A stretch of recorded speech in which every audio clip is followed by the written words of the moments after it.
A very good evening and welcome back to Havana Media. My name is Boniface Owino and as usual I'm going to be your host for today. Now let me ask this question.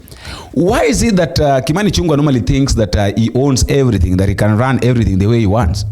Because I've had him together with Ngogoyo, that is the member of parliament from Kajiado, really exchanging words at the parliament.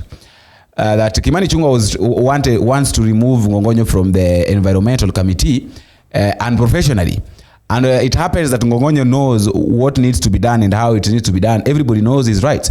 So the guy knows his rights. He knows what's supposed to be done when someone wants to remove him.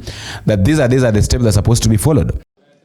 Invoking the name of Kimani Ichungwa to look popular out there, my friend, go and do those things in the County Assembly of Kajiado, not in the National Assembly. Spend your time in the National Assembly discussing matters of greater importance to the people of Kajiado North, who are suffering without roads, whose children cannot even go to school because their member of parliament is busy following people in some other village somewhere.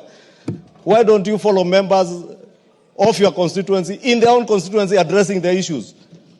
I will not allow, Honorable Speaker, any member to use my name or invoke my name to try and seek cheap publicity. Our standing orders are very clear. And Honorable Ngogoyo should know that. Deal with matters to do with your constituents.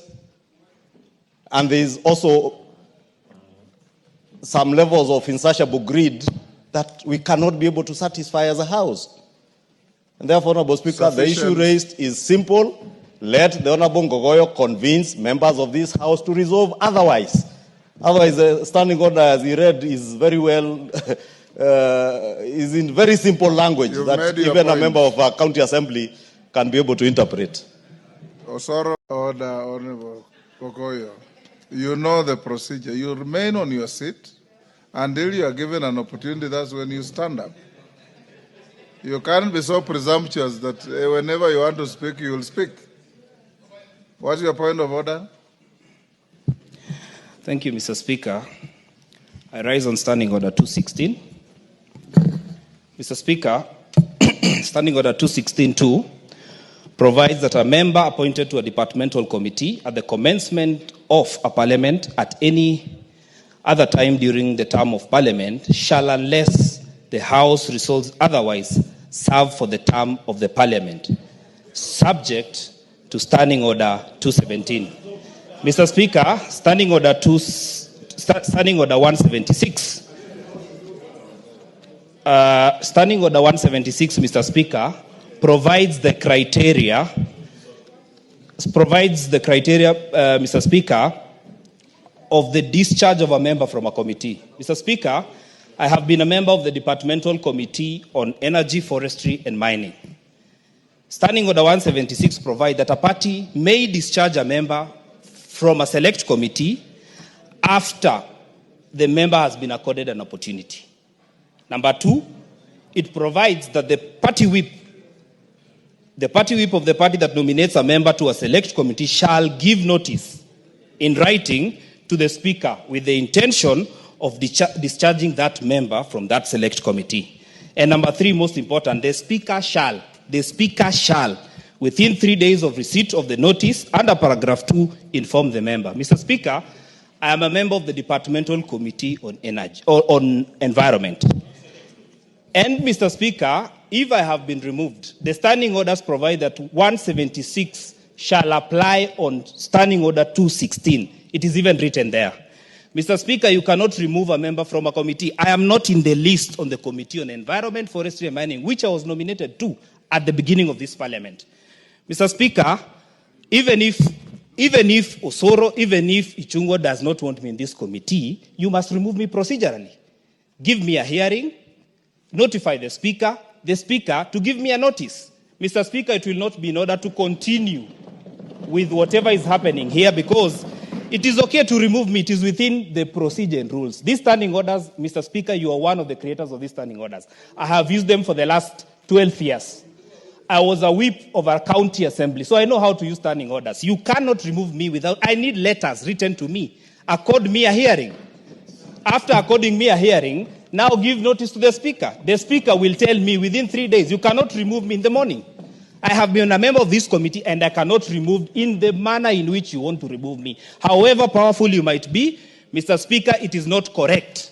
Whatever has been tabled before this House, Mr. Speaker, is kangaroo, it is null and void, it cannot operate because they are standing orders and the procedure and rules of this House, the traditions. When Mheshimiwa Kimani Ichungwa, when several honorable members were de-whipped from committees, the Honorable Wangwe, who is the immediate former whip, wrote letters to specific members. And apart from that, the communications were done directly to the Speaker. So, Mr. Speaker, I cannot be removed from and the Speaker cannot oversee my removal from a committee, a departmental committee, without me being discharged by my political party. And Mr. Speaker, because you are the Solomon of this House, kindly do not proceed with this motion in the state that it is, and it will be a procedural wrong. This is the making of Kimani Ichungwa, which cannot work in this assembly. Thank you very much. In this video, I want you to listen to what is happening. And that's why I've started by asking that what is wrong with Kimani Ichungwa? Kimani Ichungwa thinks that he can control everything. And Ngogoyo is telling him that however much you think that you can control everything, you cannot even remove him like that. Even the Speaker himself cannot remove him like that. There's no standing order of removing someone. Just wake up in the morning and simply because you feel like you own everything, you want to remove me from this committee. Not unless maybe my party decides to remove me from the committee, you cannot do that. And you have to tell me within 3 days that you're removing. That is where I can accept. And I concur with him. You know, it has reached a point that if Kimani Ichungwa wants to do everything according to the way maybe things are supposed to be done, without knowing that he's just a member of parliament like others. A time is coming when things will change and he will not have the power that he thinks maybe he feels like he has. Let me know what you think in the comment section.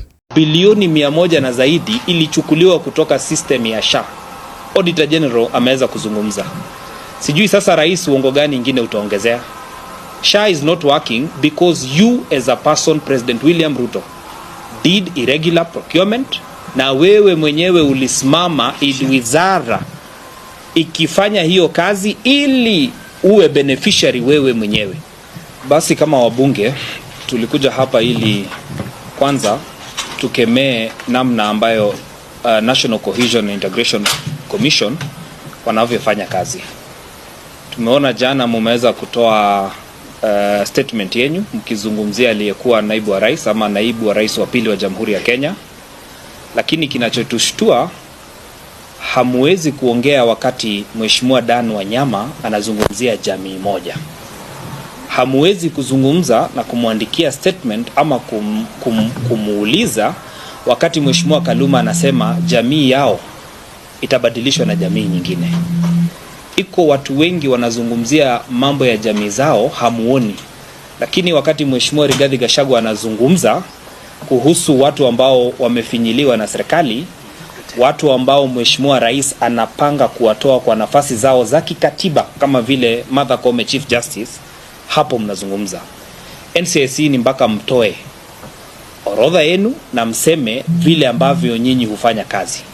Kwa nini muongeleshe Rigathi Gachagua na hamuwezi kuongelesha viongozi wengine ambao wako na matamshi ya kugawanya nchi kiasi cha kusema jamii moja itengwe kwa serikali hii ya William Ruto? Pia ni vizuri tuwaeleze kama kuna chochote mnataka kufanyia kiongozi yeyote, mharakishe sana. Lakini tutakuwa tukingojea watu wengi ambao wameweka matamshi tofauti kuhusu kugawanyisha nchi hii kwa misingi ya ukabila, wengine hata kwa dini. Mumeona hata wale wachache wa kutoka sehemu fulani walitaka hata kugawanya na kusema kwamba jamii za kutoka nje aliens waletwe Kenya na wako sawa sawa. Kwa hivyo NCIC sisi tunawaeleza, tunangoja utuone criteria watatumia, na hivi karibuni tutapeana majina ya watu wametolewa kazini kwa misingi ya kabila yao.